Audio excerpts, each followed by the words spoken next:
하늘이는 아침 일찍 출근하는 아빠에게 문이 닫힐 때까지 끝까지 손을 흔들어주는 아이였습니다. 어제도 아침에 아빠에게 손을 흔들어줬는데 그게 마지막 인사가 됐습니다. 하늘양의 아버지는 선생님은 널 지켜주는 슈퍼맨이라고 가르쳤다며 다시는 하늘이 같은 피해자가 나오지 않게 해달라고 호소했습니다. 정인아 기자입니다. 아빠의 출근 시간은 초등학교 1학년에겐 너무 이른 시간이었습니다. 하지만 하늘이는 아빠의 아침을 놓친 적이 없는 딸입니다. 항상 6시 40분에 일어나서 문을 닫히는 순간까지 손을 흔들고 있어요. 그게 마지막일 줄은 저도 생각을 못했고. 동생을 아끼는 착한 언니였습니다. 그 엄청난 일이 일어난 이제는 딸아이의 기일이 되어버린 2월 10일. 그보다 하루 앞선 9일은 바로 동생의 생일이었습니다. 하늘이 동생이 2월 9일 날 생일입니다. 앞으로 동생 생일 파티를 어떻게 줍니까? 또래 여자아이들이 그렇듯 아이돌을 좋아하고 그 노래를 따라 불렀습니다. 하늘이 꿈이 장원영입니다. 생일 선물로 아이브 포토카드를 장원영 걸 사달라고 하고요. 어떤 프로그램이든 장원영이 나오면 늦게 자더라도 본방사수를 해야 하는 아이였습니다. 아빠는 선생님은 슈퍼맨이라고 너희를 지켜줄 거라고 말했다고 합니다. 제가 항상 얘기합니다. 엄마 아빠와 학교 선생님은 너희를 지켜주는 슈퍼맨들이야. 근데 다른 곳에서 너를 부르면 그거는 조심해야 돼. 이젠 아빠는 딸이 가는 길을 배웅합니다. 청소에서 학원도 안 가고 학교도 안 가고 계속 강아지라서 하늘이는 열심히 피지 카페로 놀고 있을 거예요. 친구들도 울었고 담임 선생님도 오열했습니다. 아프지 마. 원래 행복했을 때 이러면 지금 내가 계속 데리고 있었어. 다시는 이런 일이 일어나선 안 된다고 아빠는 다짐하듯 말했습니다. 간곡히 부탁드리겠습니다. 제2의 하늘이가 나오지 않을 수 있도록 정부 관계자분들은 하늘이법을 꼭 만들어 주셨으면 좋겠습니다. JTBC 정인아입니다. 하늘이가 다니던 학교 앞에는 아침부터 추모의 발길이 이어졌습니다. 교문과 울타리엔 편지와 꽃, 그리고 하늘이가 좋아한 아이돌의 포토카드가 놓였습니다. 바로 현장으로 가보겠습니다. 자, 정영재 기자. 지금도 학교 앞에 시민들이 찾아오고 있습니까? 네, 추운 날씨지만 아직도 발걸음이 이어지고 있습니다. 제가 있는 이곳 학교 앞에는요, 아이들이 두고 간 꽃과 편지, 과자들이 가득 놓였습니다. 여기 놓여있는 물품을 하나 보여드리겠습니다. 앞서 리포트에서 전해드렸다시피 하늘양은 아이브의 장원영 씨의 팬입니다. 장원영 씨를 좋아한다는 기사가 언론을 통해서 장원영 씨를 좋아한다는 것이 알려지자 이곳에 포토카드를 두고 간 것으로 보입니다. 이 꽃을 따라 움직이다 보면 이곳에 꽃과 편지가 하나 있습니다. 하늘아 다음 생에도 꼭 친구하자 사랑해라고 적힌 하늘양의 친구가 두고 간 듯한 꽃과 편지도 있습니다. 또 펜과 편지지를 두고 와서 쓰지 못할까 봐 이곳에 사인펜과 포스트잇을 가득 두고 가기도 했습니다. 네, 다음 생에도 또 만나서 꼭 친구하자 이런 편지가 있었는데 추모객 대부분이 어린 학생들이었다고요? 네, 오늘 이곳을 다녀간 대부분의 추모객들이 어린 아이들이었습니다. 용돈으로 산 과자와 꽃 그리고 편지를 두고 갔습니다. 이 또래 아이들을 둔 학부모들도 이곳을 다녀갔는데 가장 안전해야 할 학교에서 이런 일이 일어나서 무섭고 걱정된다고 말했습니다. 이야기 한번 들어보겠습니다.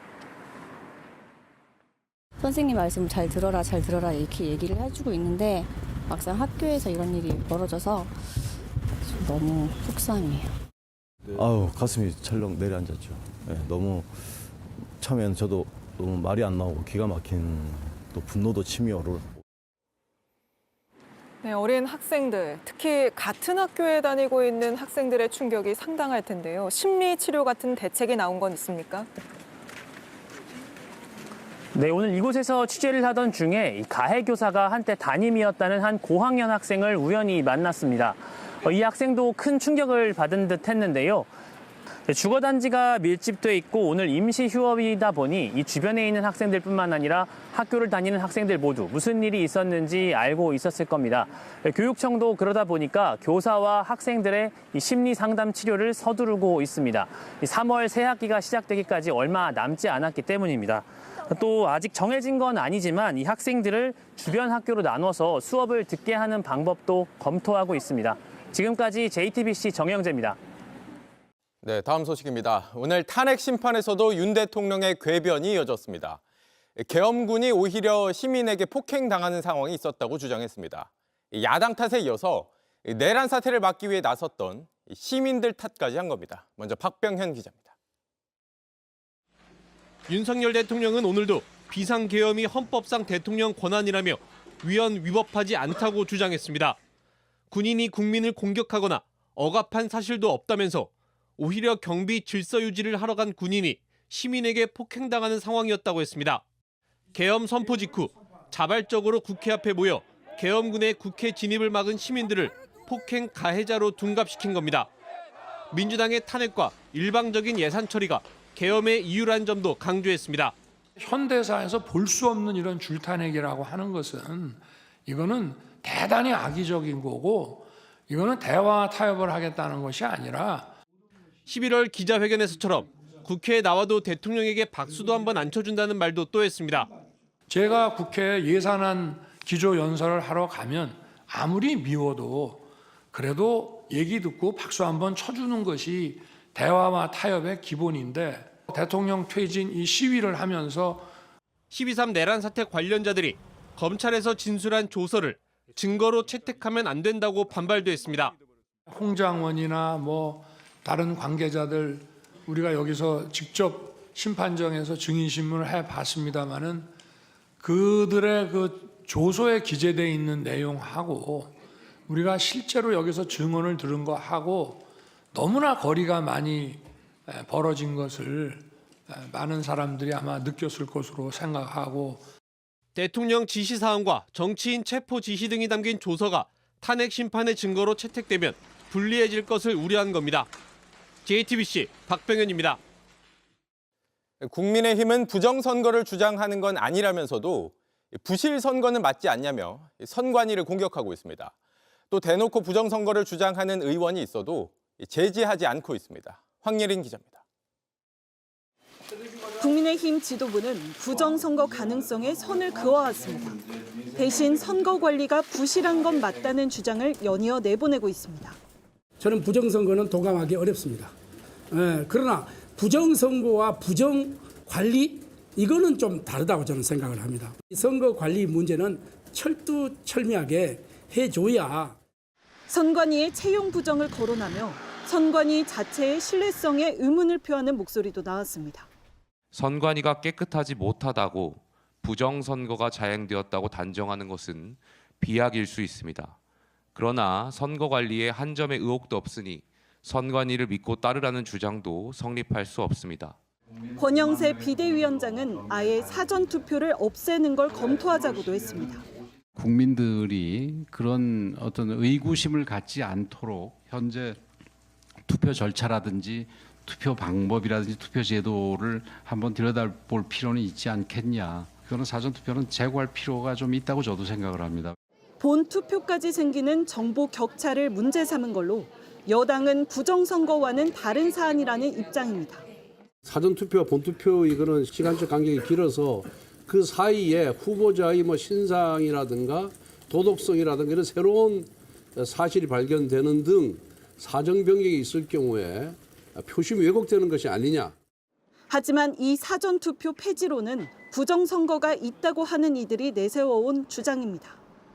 이렇게 당 안에서 부정선거 의혹과는 별개라면서도 선거 제도와 관리 문제를 잇따라 언급하며 선관위를 흔들고 있는 상황.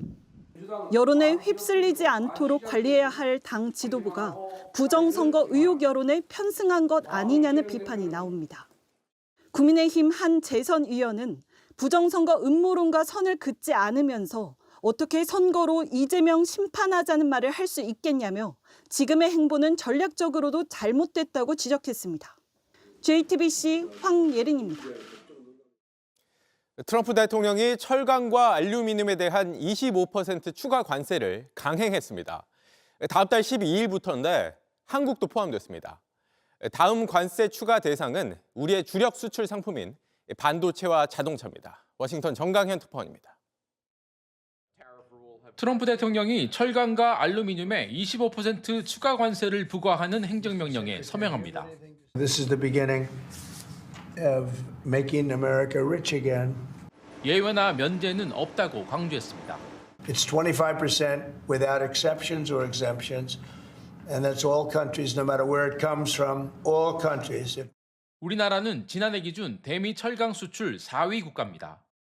트럼프 1기 때 철강 수출 쿼터를 수용해 약 263만 톤까지는 관세를 면제받았지만 이번 조치로 기존 쿼터는 폐기되고 추가 관세 25%를 일괄 적용받게 됐습니다.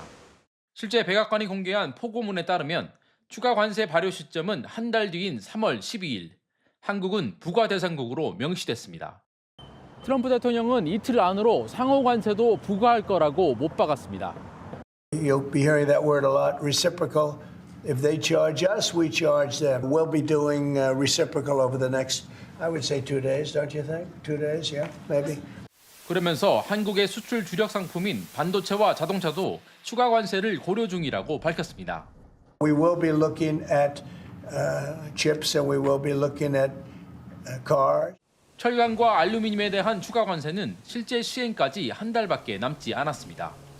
일본을 비롯한 세계 각국은 이미 정상외교를 통한 관세 대응에 나섰습니다. 하지만 당장 철강 관세 재협상에 직면한 우리나라는 리더십 부재로 속수무책으로 당할 우려가 커지고 있습니다. 워싱턴에서 JTBC 정강현입니다.